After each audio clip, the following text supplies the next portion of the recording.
All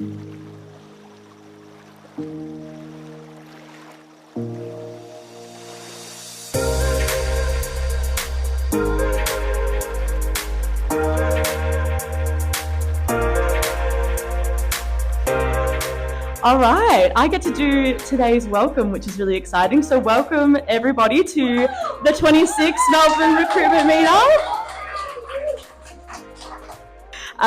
So for those of you who don't know me, my name's Natalie. I am a section manager over at Circuit Recruitment. So if we haven't met, feel free to say hi while we're doing all of our networking and stuff like that afterwards. That would be fantastic. We do have a really amazing lineup for you guys tonight.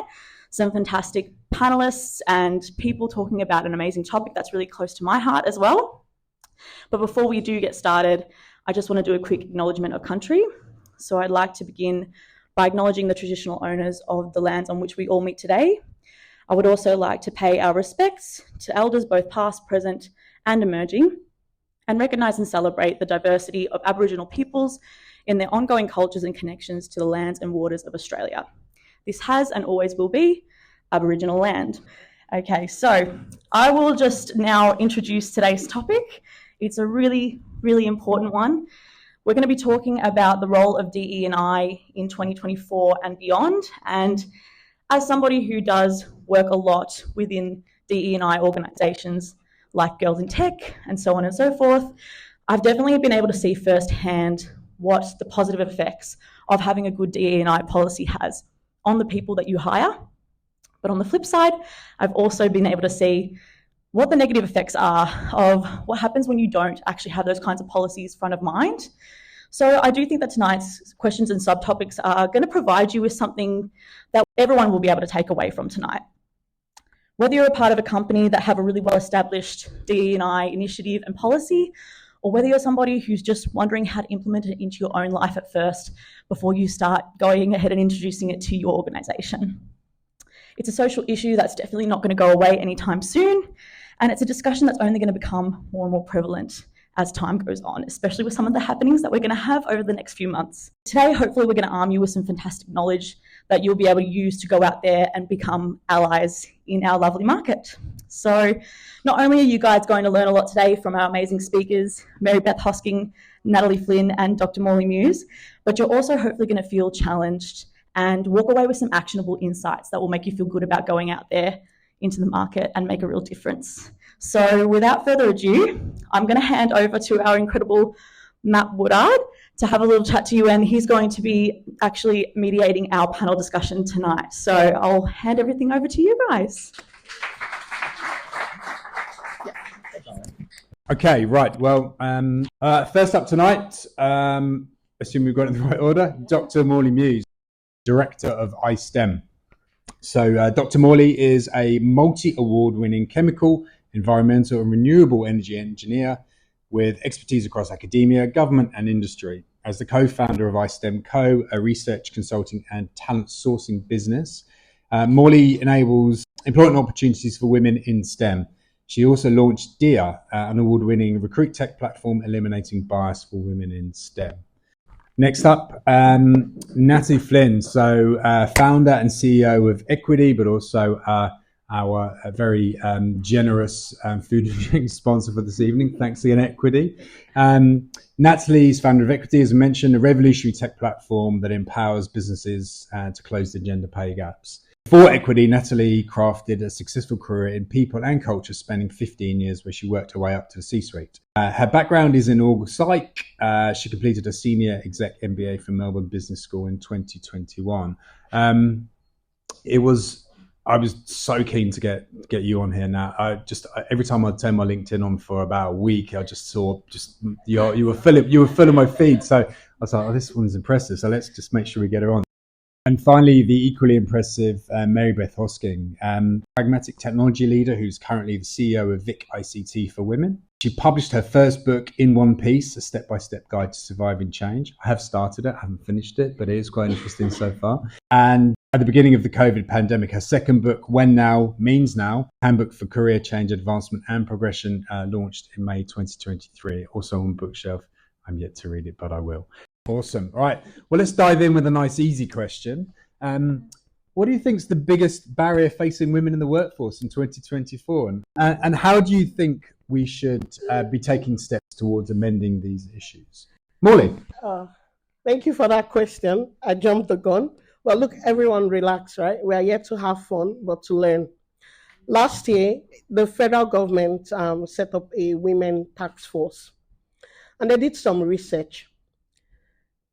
Interestingly, this research was to understand what the challenges were for women, but how much it's actually costing the Australian economy. Most times when we talk about women participating in the workforce, it almost seems like a charity issue, like a social issue. And I get it. Yes, it is a social issue, but at the same time, it's got massive economic benefits. The federal government task force report makes us understand that it's costing Australia a massive $128 billion not having women participate in the workforce. So there you go. Wow, boom. I think we can all go home now. I think that's summed it up, isn't it? Wow. Matt. Well, hard to follow on to that one. But to add a bit more context to that, that's absolutely correct. And the task force had a number of findings surrounding it. A lot of the issues there are societal, they're economic, they're systemic issues. But one of the big things I'm passionate about is when we think of gender pay gaps, and as women progress in their career, it tends to go in a bit of a triangle like that.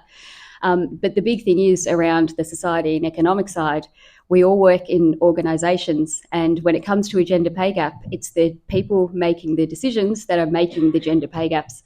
So what we've tried to do is turn that upside down and help companies knock it off in the first place and shift the paradigm around it in terms of let's stop fixing the gender pay gap, let's stop creating them in the first place. So I think if we can change the way we think about it, change the culture around it, I think we'll be a long way to reducing that gap and making the most of our economy.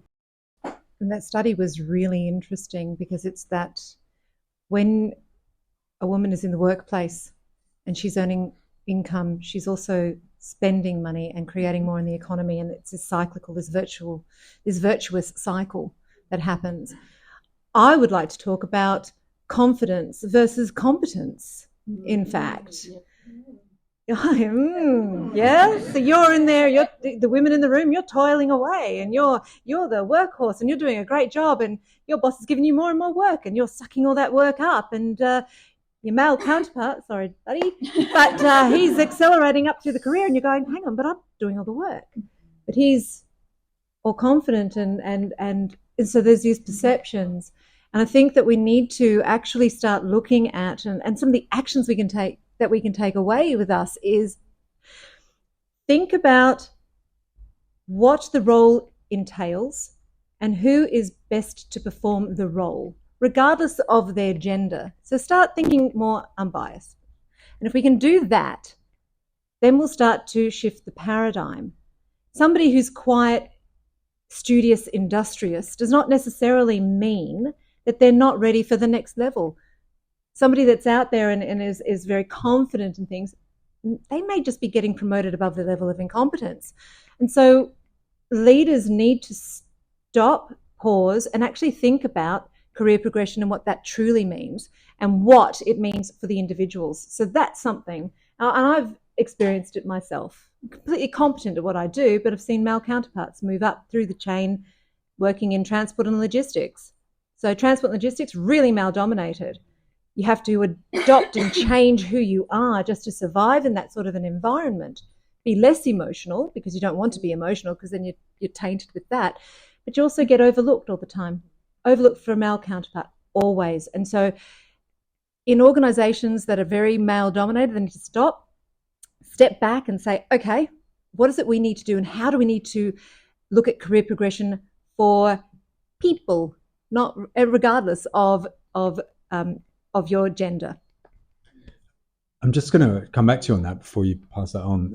It just got me using my brain, and a lot of the companies I've worked for previously and most recently were tech companies. I think there has been a very deliberate change and move towards that kind of those kind of conversations, that kind of pick your own pick your own journey kind of things. It's not like a one size fits all sort of approach in terms of progression. Am I just wrong in that might just only be in tech, or are we seeing more change across the board? Well, I don't know if we're seeing more change across the board, but I really want to point that out. That one thing is, if you're in tech and you're trying to hire really the really hardcore tech roles, you're all in talent acquisition. How many women do you get applying for those roles? Not many. There's no pipeline. The pipeline's dried up.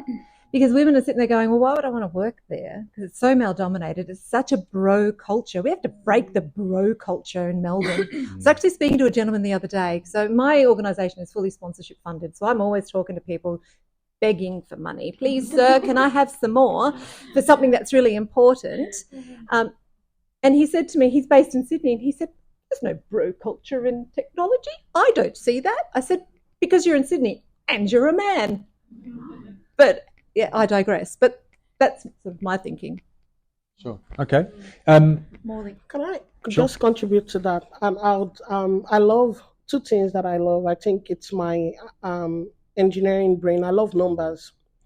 And the thing I love about numbers is because numbers do not lie. They are the fundamental building block of life, of everything. So they don't lie. So I love statistics. Just coming back to that thought, I want to implore you to get a little bit into my world, and that's around diversity hire. That terminology, when we say diversity hire, it's almost like we are treating the people from diverse backgrounds, say women or people with disability or people from different race or ethnicity or sexuality, whatever,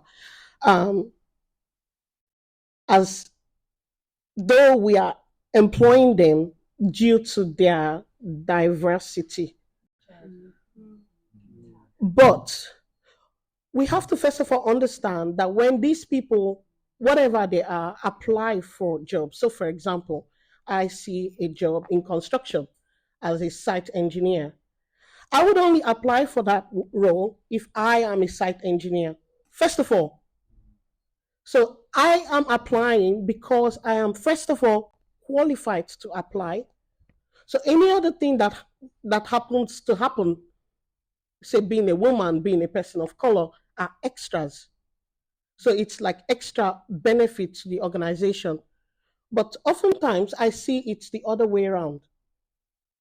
So, if you are in TA, which most of you are, I want you to reconsider that terminology when you say you're looking for diverse talent. Because when you reconsider that terminology, how you perceive and interact with those talents would be different. Absolutely. Thank you.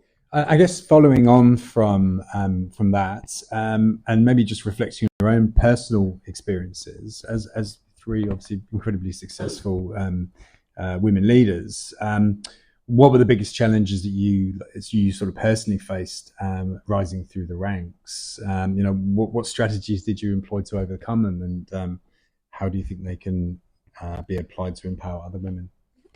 Happy to start with that one. For me, I found it was really around the valuing of women's work.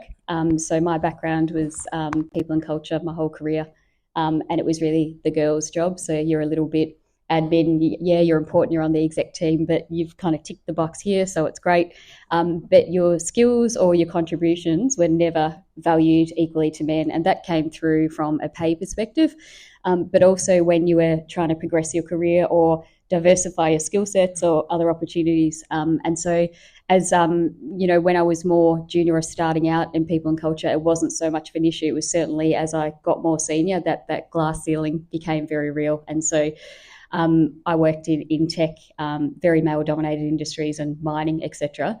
But when you get there, it's if you don't have a supporter or an advocate for you, it's very challenging. Then you overlay being in HR, where you are HR, there's no help for you, no support for you, it's you. And your success is based on how the strength of your relationships with your stakeholders. It's a very lonely position to be in, and probably there's a number of challenging careers, but it's one of the most challenging scenarios to be in as a woman, working through that. So that was my experience. So what did you do? So you got an advocate, someone to really support you? Well, initially, and this is where my experience came with the gender pay gap, was starting in the role. I thought, I need to prove myself. I worked so hard, and I'd literally started in this like huge uber growth tech startup, and within 3 months they're like, come in, do basically the salary review, and they didn't even know how many people they employed. So we had to start right at the beginning, get out a performance system straight away. So within 3 months, I delivered that whole piece of work. And then when it came to, what we had said on the negotiation, you need to prove yourself in the role, which I don't think was, and I know for a fact wasn't said to any other employee who walked through that business. And so I did, and I said, we need to look at the remuneration, and it was just like, here's 3%. I'm like, no, this is not what the role should be paid, etc. So yeah, it was more around trying to, to prove yourself in the role. So I worked really, really hard, but it was a problem that took 2 years to fix.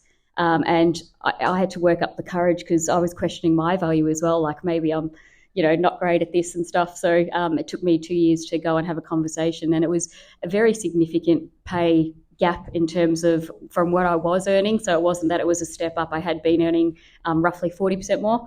And that took so long to fix, because once it's in, I think with remuneration and the challenging thing, and you guys all recruit, if you bring someone into the organisation, it is so hard to shift pay after that, because it becomes a thing that's set in people's minds that they are worth X value. And then people often leave jobs to go get that promotion or get that higher salary, and it costs, stacks and turnover, whereas companies find it really hard once they anchor you to something like that. So they're all the dynamics at play that result in where I come from with the gender pay gap. Which we will come on to after. Yeah. Do you want us all to add to that? Please. I have a story, and I think it's a really interesting story, because we've all hit the glass ceiling. I do recall saying to my husband at one point, my neck hurts so much from hitting my head on the glass ceiling. And because I just spent 15 years at Toll moving laterally. So you ask me about anything in the tech space, I've done it, because I had no other choice, because I couldn't move up. So I had to move laterally, which is really disappointing. But I remember there was a role that came up in an organisation that I was in, and I loved this organisation, and I still love this organisation, and I'm not there anymore, and it saddens me, because it's a great place. I was doing the role of the IT director, and I was his backfill. I was his 2IC, and when he was away, I was doing all the work. And, proving myself, he resigned, and he had to give 6 months' notice. And I said, I want to apply for your role. He said to me, now, this is going to shock some of you, but I think what I did was even more shocking. And it's in my book, which you haven't gotten to yet. However, he said, let's go for breakfast. I want to give you some feedback, which will help you secure an interview for the role. I said, okay, great. I figured I've been working really hard. I've proven myself. I've built relationships with all stakeholders. I've done all the right things. We sit down to some breakfast, and he said to me, now, mind you, my hair was much longer than it is now. And he said, your hair, it's too curly. You come across as crazy and unhinged. So you are not ever going to be considered for the role until you do something about that. The clothes that you wear, they're too bright, they're too garish. You need to wear muted tones, or else you don't have a sense of gravitas. So I sat there and I took all this feedback on, and I'm sure he gave me other feedback, but that was what I remembered. And so I was driving home, and I call my husband and I say, this is the feedback I've gotten. He goes, what are you going to do? And I said, I've made an appointment. I'm going to get my hair straightened at the hairdresser's. Spent $380 getting my hair straightened. Next day I came into work, my hair was straight. And I thought, this will secure me an interview. didn't secure me an interview. They hired somebody from the UK, brought that person out because he was a good bloke. And I didn't get an interview at all. I didn't even get a look in at that role.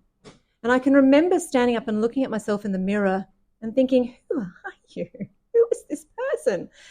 And so it was at that moment that I realized what you do with feedback that people give you when you're in a role is all on you. And so at that point, I thought, what can I do here? How do I shift the dial? How do I get the role that I wanted? I wanted to be a CIO, for goodness sakes. That's what I wanted. So I thought, I need to get some really strong advocates, tick, really strong sponsors outside of this organization, tick. I got myself an executive coach because I wanted to learn what I needed to get into that role. What did I need to level up my resume? What are the things that I needed to do? And then it took me another 2 years through COVID, but I landed a CIO role. And so what I say to you is this: you're going to work really hard. It doesn't matter what you do. And if you're a woman, you're going to think, I have to work really hard for this. But what you actually need to find is a really strong advocate and really strong sponsors. Know the difference between a coach, a mentor, and a sponsor. Coach, going to help you win the game. Mentor, going to help you win the season. Sponsor's going to get you on the pitch. You can tell I worked in gaming and wagering, right? But that's what you need to know. And you need to be out there seeking sponsorship and really understanding what that means and how that's going to help you and how you're going to add value. So those are the things that I took away from that. And never straighten your hair. Morley, do you want to add? Look, you know, when they say bring your best self or bring all of yourself to work, bullshit. Serious, like it's the biggest BS. Don't do it. Seriously. I'll tell you just a little bit of my story. When you say challenges, I don't know if you guys are ready for that, but I'll just give you a little bit. I started my PhD 3 weeks after having my first son. I've got 3 boys now. I'm a crazy person. And I think you need to have some level of crazy to do big things. Post PhD, so through my PhD, 3 years into the journey, I was pregnant with my second son. I lost my eldest sister. I've also endured losses. I've lost 4 family members in 11 years. So I know what it means to do life tough. Like, trust me, I know. Post PhD, I worked in construction. At the time, I was pregnant with my 3rd son. I had worked in a consulting company that when they found out I was pregnant, they reduced my pay, changed my thing from permanent full-time to casual employment. And then I was like, no, I'm going to leave this. And then I worked in construction. Now, this was during COVID, right? So they were very excited to employ me. As a matter of fact, that role,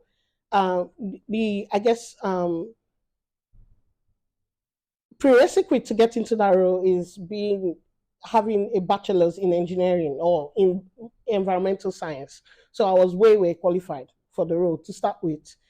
So it was nothing about not being able to do the role. So I got in. Sometimes women are also women's problem. Let's just, keep that like in mind. Because you get to work so much in a male-dominated environment that you forget your originality. You forget to be authentic. Like in Mary's situation that she's just narrated, you get to wear the narrative of other people. Don't do it.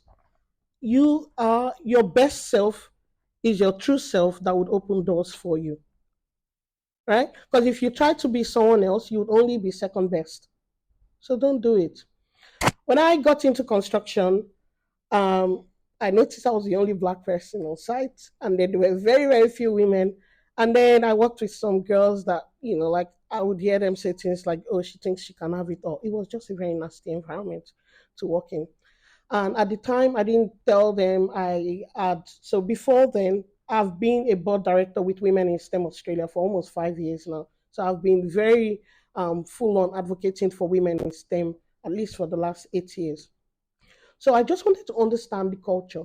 And when I saw that this wasn't going to change, I also started thinking of other women that would be in my situation that would not have the grit to carry on with that. So I quit, and then that's when I started iSTEM. So two things I'm going to leave you with. Think of life in terms of time and space, right? Which is what it is. Once you're in this dimension of that we call Earth, you are subjected to time and space. Now, the good thing about time and space, they can be manipulated. You can move it around. So if you're in a place and you've tried, and it's not going to change, two variables that you can manipulate is time and space. So you can either wait it out or change space. It's a decision that you have to make. Thank you. Might just stay with you because it's a fantastic segue into the next question, which is about work-life balance, because it is a continuous challenge for many women. What innovative solutions can companies implement to better support working mothers and caregivers, allowing them to thrive in their professional endeavors? Before COVID, we had been advocating for flexible work, and companies kept saying, no, that model is not going to work. Thank God for COVID. We found out that it works. I had written like several articles. I think this was in 2018 or 2017 about flexible work, but more so, I think there was one particular article that I had written that I had suggested for big companies that have over 1,000 employees to actually have on-site daycare. There are so many countries that do that, and it works. For a mom, when you know your little one is somewhere and you have to like breastfeed, it's easy to just go off, do it. And you have that comfort to know that, and that's why a lot of moms choose to work from home, essentially. So there are little tweaks that companies can do. So I don't think the question should be what can companies do, or it should rather be what do companies want to do? Because they can't do it, but do they want to do that? Like there are so many things that they can't do, but do they want to do that? It should be the question here. Flexible work. It's not that difficult to figure. Women are very, very productive. A McKinsey study shows that gender diverse teams would improve their profits by 25%. And that when you add ethnic lens to that, it's 36%.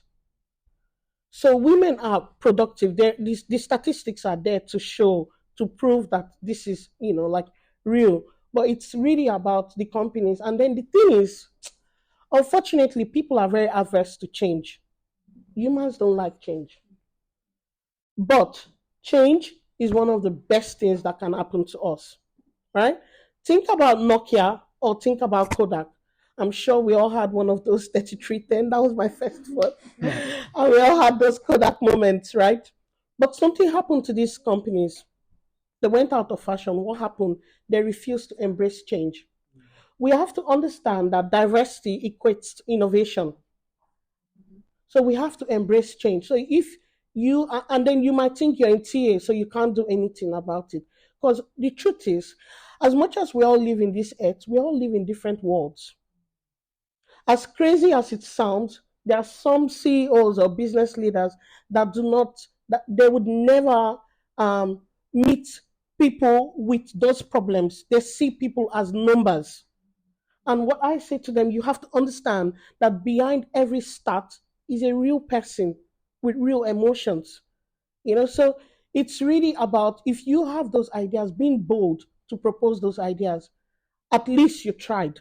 But not trying at all is part of the problem. I guess it doesn't need to be significant change, just gradual incremental changes. Little drops, exactly. Natalie?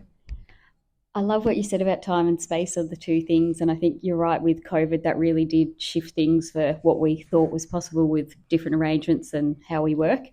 The second bit around time, so one of the big shifts we're seeing and one of the big challenges with, for example, the gender issue in the workplace, and particularly representation as we go up in the organisation, is around women assuming the primary caretaker role.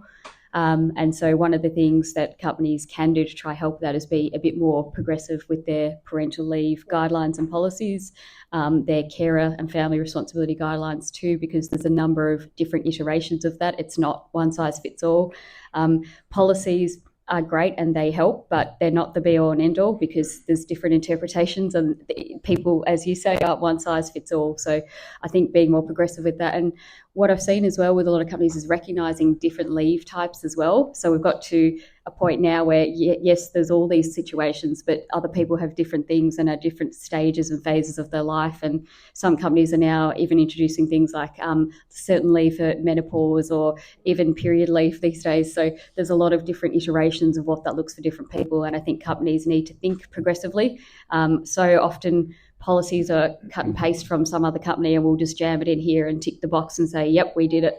But that's a very small portion of the answer. It needs to be a cultural shift. It's a societal thing. And, you know, if you think of the next generations coming up and how far we actually have progressed, even though we're still fighting a pretty big battle out there, it's getting better. And the more norms that we can see where both men and women do assume caretaking roles, I think that really helps set the foundation for that. And I think me and Deepak had a great conversation about this at the start about, you know, the foundations being seen as a partnership between men and women at home and then in the workplace, and the flexible work underpins all that. But that's kind of my thoughts on that. I would just like all the old school CEOs to just leave. I was just saying to Matt earlier, if I read another article on LinkedIn of some CEO, oh, I want to insert a word here and I just won't. In with love, out with hate. But presenteeism. You don't need to see your bum on a seat to know that the job is being done. You've just got poor leadership is what you've got.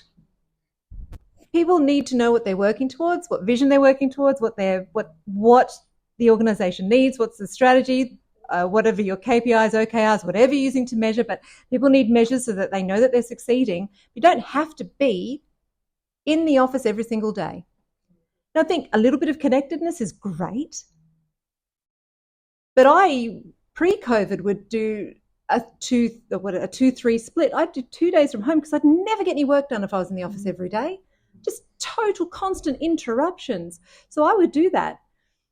What COVID has given us, it's taken a lot away, so we need to acknowledge that. But what it's given us, and I agree with you, Morley, is that it's shown that it is entirely possible that you can be flexible. It's entirely possible that people can be away from the office.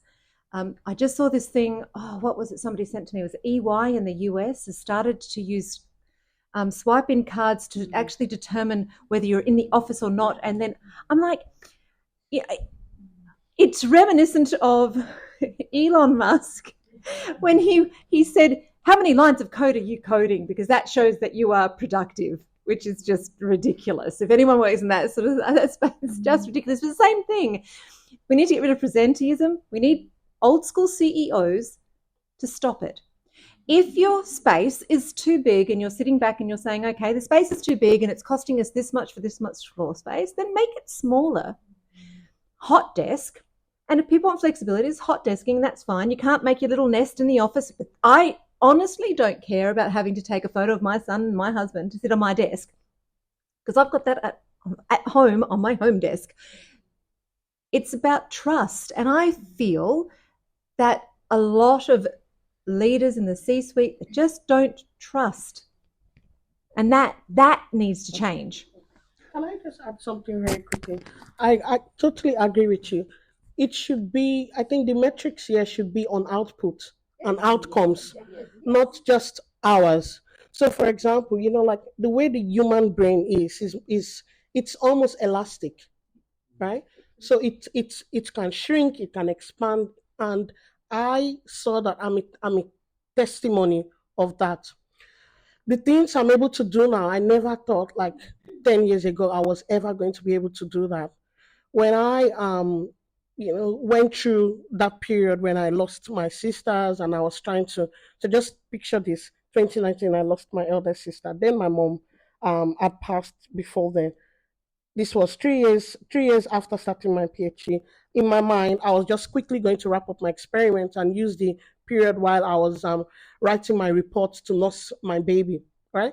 Because each experiment I ran, I'm sorry I'm taking a bit of time, but just someone might need this.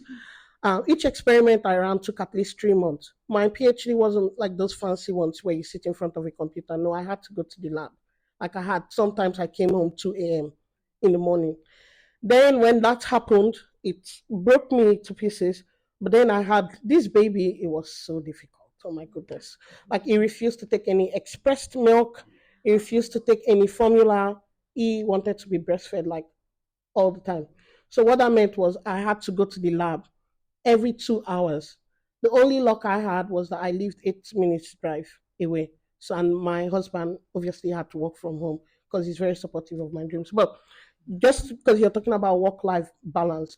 But you know what I did? I did a personal evaluation. So I approach problems as a research. Even my company, every problem, seriously, I approach it as a scientific problem. So I did a pure evaluation of how I use my time.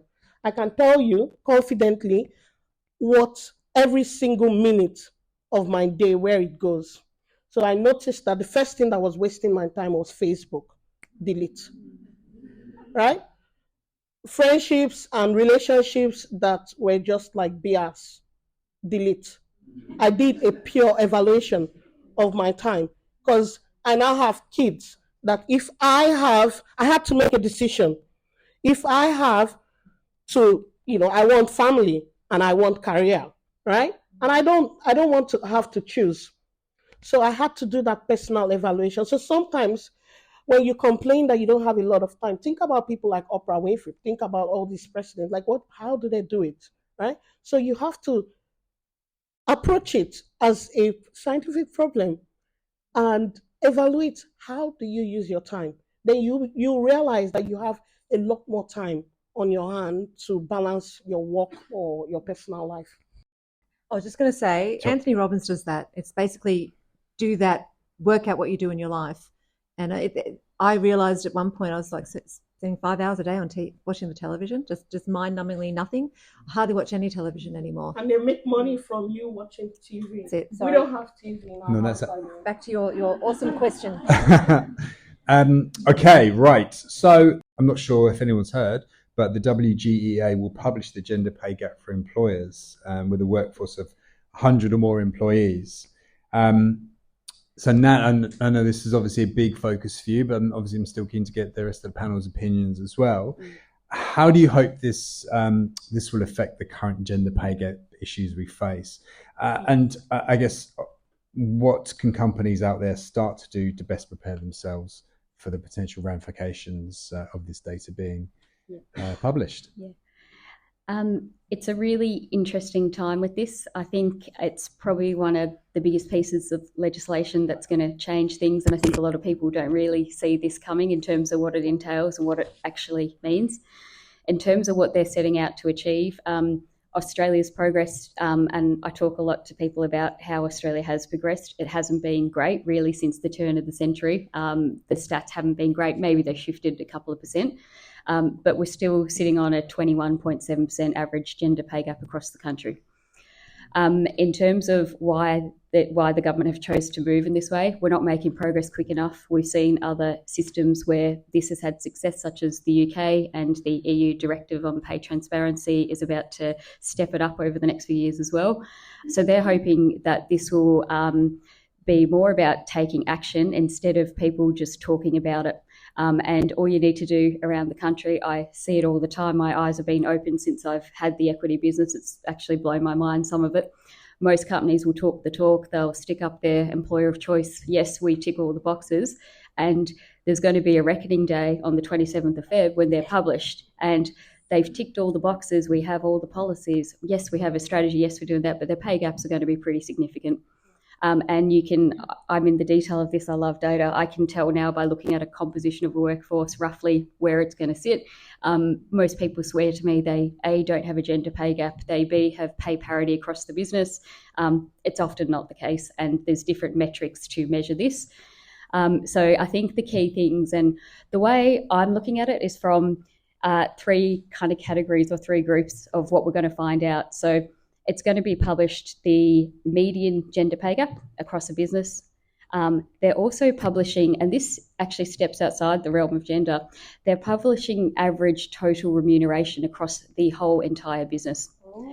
So what that means, and this is the bit that everyone's so caught up with gender pay gap that they forgot about this.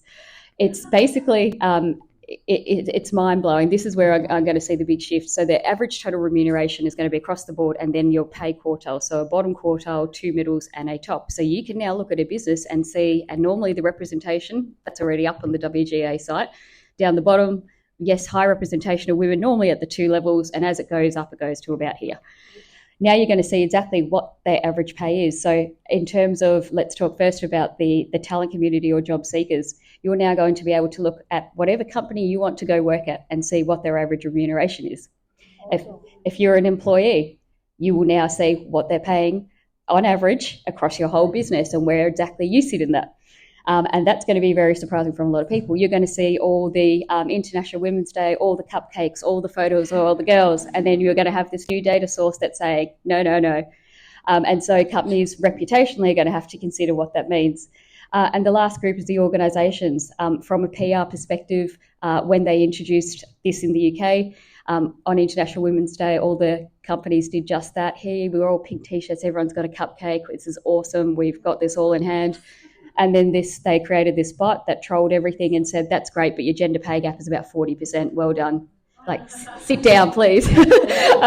So in Australia, so the key thing is I don't think anyone sees what's coming. I've been sitting there watching this for so long, just going, this is just game changing in terms of what we know and what we can see.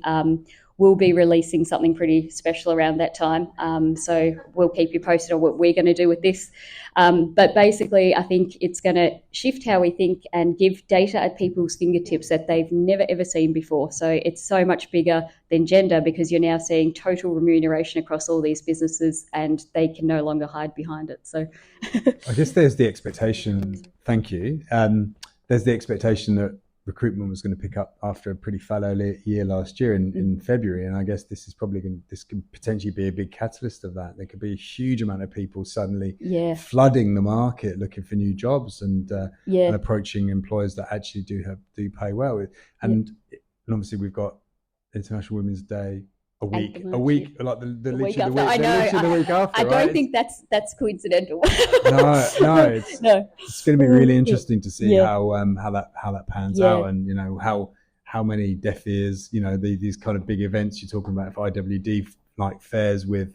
Obviously the report coming out. One of the things, having the talent community in the room, I mean, just a quick show of hands, who is working with their people teams holistically on how you're the front line to the business, right? You are going to be dealing with these candidates coming through the door. You're going to be getting the questions. Well, I just seen this, like what's going on? Whose company is well prepared for this and they're discussing this now? Got one hand. Yeah. Well done. But this is what's coming. And I think for talent, it's going to be really potentially confronting because you're going to see it for the first time too, right? So it's going to be right out there and you'll be dealing at the front line. Can I also suggest this? When this comes out, yes, it'll highlight a lot of things, but it's still action to be taken. Yep. So you can't just sit back and go, well, the organisation's going to make a change. They're not going to make a change, not unless you step up. Yep. Step up and speak out. And so therefore it's that and I went into the CIO role that I went into, and I knew when I took the role that it was well under market value. I knew, and I pushed, but that was the amount they were going to pay, and that was all they were going to pay. And then I got into the role, I was in the role about 3 months. And at that moment, about 3 months, I said, I'd like you to re-benchmark my role, please. I didn't ask them for a pay rise. I said, I'd just like you to re-benchmark that.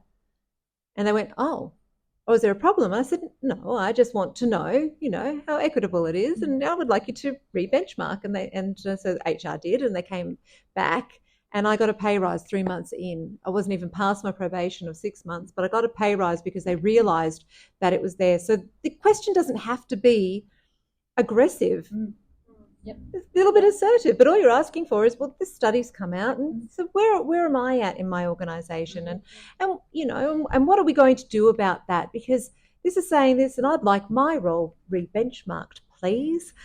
And they can't deny you that request because it is just a request, but also don't wait for your leader to say, oh, yep, we'll have a look at that. Yep. No. I can almost guarantee you that the men in the room will be there saying every month, have you done that benchmarking yet? Where's that benchmarking? Have you done that? Have you done that? Whereas women, we tend to sort of shy away from the money. Don't shy away from the money. You do not want to be the 55 to 65 statistics of being homeless at 55, 65, which is an epidemic we're starting to see.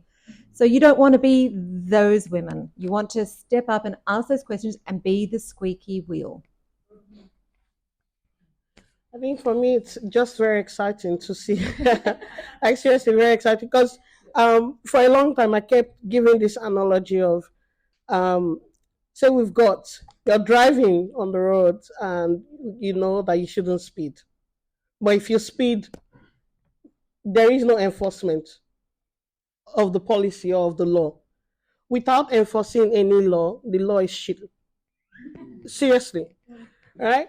So it's like saying, look, don't speed, but if you speed, nothing is going to happen. So that's why I love policies like this, because it then shows that, look, if you don't do this, then this is what's going to happen. There's a cause and effect. According to the World Economic Forum, I was reading this and my brain, I was like, gosh, it's going to take us 131 years to address gender inequality. Did you know that? Like, we'll all be dead. I'd hope so by then. No, seriously. No, seriously. 131 years. Because someone asked me, why did you choose this as a life path? I'm like, okay, so this is what I'm going to be doing for the rest of my life. Because I just tried to calculate that. Like, just think about it. 131 years. So we need more and more of these policies, to be able to maybe make that to shift a little bit. I can't believe this last 50 minutes has flown by, my goodness. Before I throw open to some questions, which I imagine there'll be many, do you have any sort of final comments or passing thoughts to finish up with? Questions first, is that okay? Sure, you're up. Yeah. I'd rather hear the questions. Sure, first, absolutely. just to give people an opportunity. No worries at all. Sure. All right, Lauren, your first question. There you go next. I've sort of got two questions here. Like, Dr. Morley, you've just said about the 130 odd years till we get to pay parity. That's only in developed countries. In underdeveloped countries, it's about 257 years is what the World Economic Forum is saying. By having to publish these numbers, Nat, do you think, or has there been a study that's going to reduce these numbers significantly, the fact that we're naming and shaming, for want of a better term, with these companies? I think some of the big things, it's creating awareness, because a lot of people aren't aware of the issue. I still talk to people and they say, what do you do? And I say, what I do. And they say, that's a noble cause. Is that really a thing? And I'm like, yeah.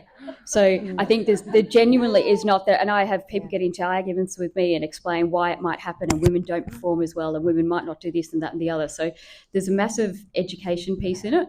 But I think with reducing it, what the research showed, and the WGA did their latest data set, I think it was around November, what they're showing is that those companies who do really well at this, and there isn't that many, but that really are on it, they have reduced the pay gap on average around 5% over the last 3 years. So there is no silver bullet with this thing. It's complex.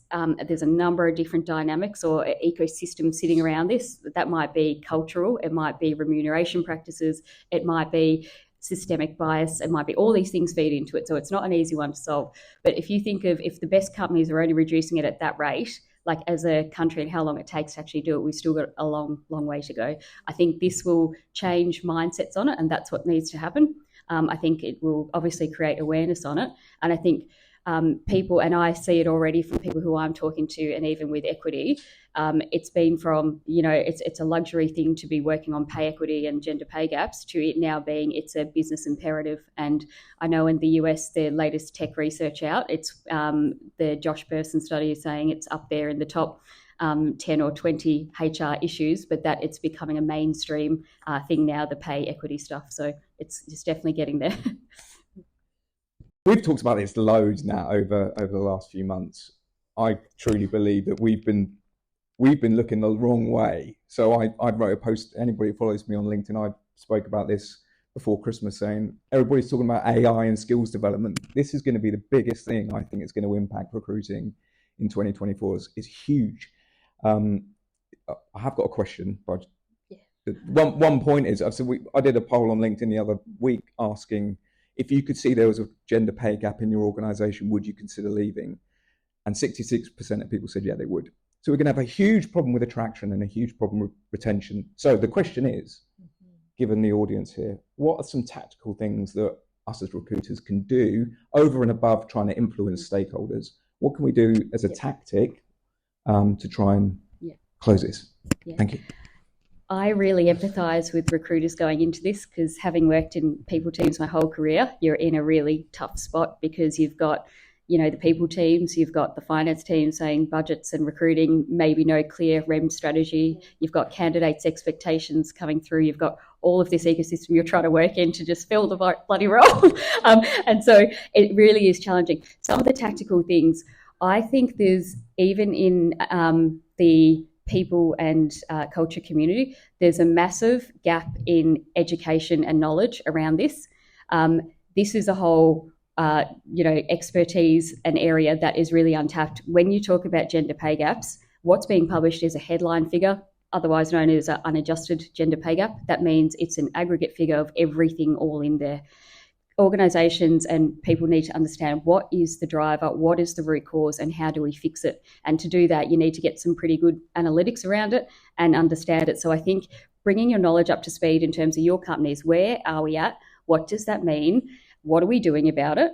And what's our plan moving forward? Because you're going to be asked these questions. And I think a lot of the research from, I think it was Glassdoor research, I think it was 78% or something of candidates would look at DE&I metrics or targets or statements on your website before considering to work for your business. So I think there's some practical ones, but I think people need to come up to speed pretty quickly on it.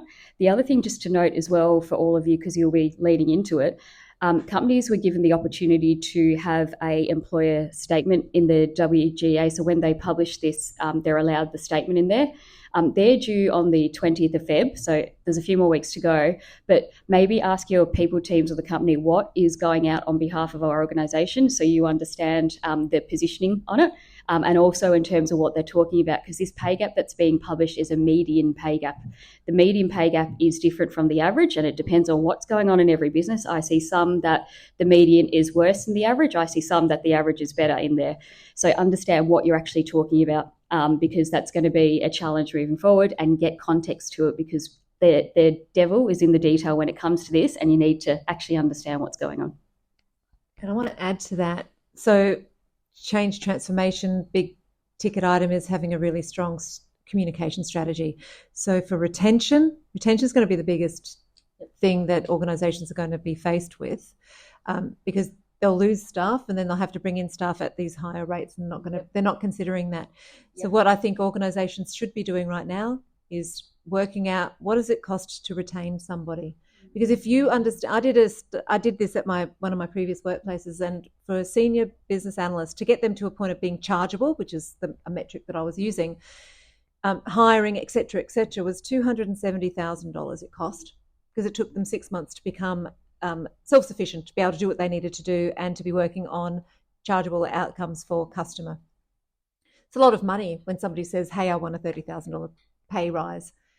And the company would balk at that. So if your organisation does those sorts of, that piece of analysis across all roles, and they understand what it actually costs to recruit into the role, how much productivity is lost through that recruitment space, et cetera, and it is possible to do the numbers. I've done the numbers. That's the first thing, so that they know that when somebody then comes and says, hey, I would like a pay rise, they know what it's going to cost them if they lose that individual. Stop calling them resources. That's another really big thing, because, they're people. And then also, whatever you're doing as part of your strategy, communicate it internally. Make it very clear. Yes, we know we have a problem, but this is the things and the actions that we are taking, because people, when we don't know what's going on and we feel we're in the dark, and that's when I want to leave and find somewhere else that's going to meet my needs. So it's the what's in it for me conversation, communicate, talk. That's what I would do when this stuff comes out. I work in a fully volunteer-led organisation, zero leverage in that space, but so I don't pay anybody. So don't ask me for a job unless you want to, cough up for free. However, in your organisations, do the analysis. Stress to your customer, if you don't have this analysis, we'll help you, but you need to do it, because if you don't know that figure as well, man, you are in big trouble. And just on that, the data changes every day. Every day you're hiring someone, every day someone's being promoted, every day someone's moving out. Doing it once a year is not going to solve the problem. It needs to be in real time. You need to be watching it, and you need to be preventative and proactive, not continually fixing it.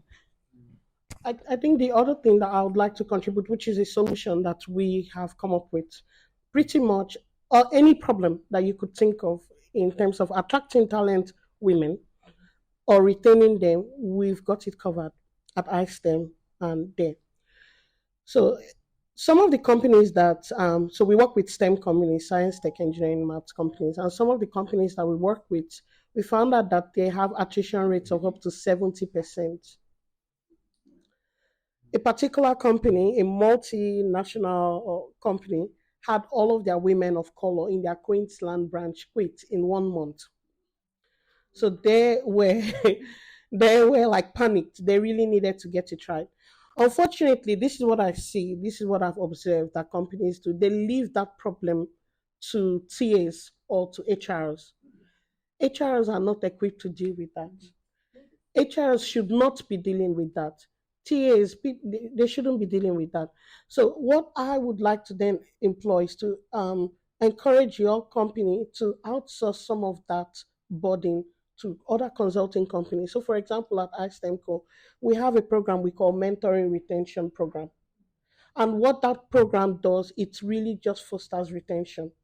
In STEM, we only have 27% of women working across the whole STEM workforce. But we only have 15% of STEM qualified women working with their degrees, meaning the remaining 85% graduate, but they don't apply their degrees. So we have 36% of university enrollment being women, but only 15% of that number are actually working with their skills. So there is an attraction of talent problem, but there's obviously also a retention problem. Now, if women do not stay long enough in their places of employment to grow, they can't become leaders. We only have 8% of CEOs who are women in STEM and just 23% of senior leadership. That's a significant problem. So that's what we do. With the mentoring program, we have consultants that work with us that are all DEI experts, but I know like the word DEI is almost like a cliche these days. So all of our consultants are also STEM qualified. So we don't want to pay someone to go mentor women in construction who has never worked in construction, doesn't know what it's like to work in construction. We pair them up with in the industries where they've had like their qualifications or their expertise. The other thing that we did, we kept speaking with companies and women. Interesting. The businesses were saying that they didn't know where to find talent. Seek wasn't doing it, Indeed wasn't doing it, and all the rest of it. And then the women were saying they were applying, but they weren't being considered. So what we did was we created a platform using technology and AI to completely eliminate and address recruitment barrier. We launched it last year. It's called deir.com.au. We're still trying it out, so you could like use it to post free jobs. But what we are now doing is incorporating AI. So I like that bit that you mentioned, because AI is not going to go away. Don't listen to any rumors. It's not going to go away. We have to embrace it. Technology would only keep making our lives better. Otherwise, we'll all be naked walking on the streets without clothes. And we wouldn't have electricity and all of this nice stuff. So let's embrace it, but let's use it for good, right? So what we've done is we are now enhancing our platform with AI. The good thing about our platform is it's got 5 key features. The first one is anonymous recruitment. In Australia, 56% of university qualified women are Australian women born overseas, but they face over 4 times higher unemployment rates in STEM. Unfortunately, people with non-Anglo names struggle. If you can imagine all of the problems that women face, when you look like me, it's even worse. So if you don't have an Anglo name, people, if you just go on a personal investigation, maybe meet someone who is Asian and ask, Lillian is probably Lee. She's changed her name to Lillian to make it easier. You don't blame people. But we can all agree that that's wrong, but nothing is going to change. So that's what I gave the analogy. Without enforcement of the law, nothing changes, right? So what we've done now is to use the power of technology and artificial intelligence to address that. On our platform, when you apply for a job, you're completely de-identified. You're given a number rather than your name. Your age, your name, your country of qualification, all that bullshit that is unnecessary is completely eliminated.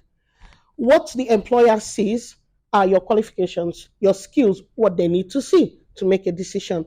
And now the enhanced platform is now going to give real life feedback to employers when they use the platform for interviews. So while the interview is going on, you're giving live feedback to tell you as a recruiter if your language is being inclusive. The job post, before you post, we would be able to tell you if your language is even ethical, right? So I know we have limited time, but please connect with me. I'll love to continue this Can chat. I add something to that? Just one little thing. I just want to add, and I'm sorry, but do you know how like symphony orchestras how they audition new musicians? Do you all understand how that works? For those of you that don't give it away, but okay, so basically they put a big curtain up on stage, you get a piece of music. You are number XY, you are number 1, 2, 3. You sit on stage, you're an oboist, and you play the piece. They don't know whether you're male or female. They don't know what you look like. They're just listening to you perform. And you've done exactly that. And I think that is absolutely brilliant because it removes the bias. And not that you're just a number, and it's not about the numbering as such, but it's about that it's completely unbiased. All they're hearing is this beautiful song or music that you are playing, and that's how they define who is going to go into the orchestra. Thank you. Well, I need your support. That's a very good point. No, thank you. Thank you for making it. No, well, very good pitch, Morley. Thank you. We'll post all the links for DEA, for Equity, for Vic ICT for Women, to everybody afterwards. But if there's any final comments that you'd like to make, we will wrap up. And very simple. Don't limit yourself. Like if something isn't working, don't just keep like trying. Change space. Yeah. Hard to follow that one again. I think it's something insightful.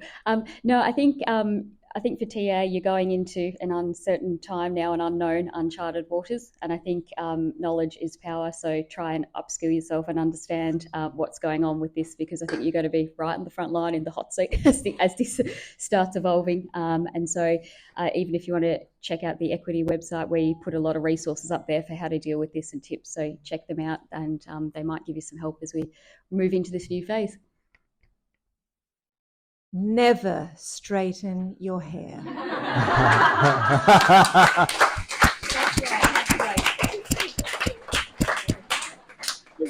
Well, I guess that's the perfect way to end, really, isn't it? So please, what a wonderful discussion. It's gone so quickly. I feel like we've all learned so much. You could hear a pin drop for most of that today. So please thank Dr. Morley Muse, Natalie Flynn and Mary Beth Hosking.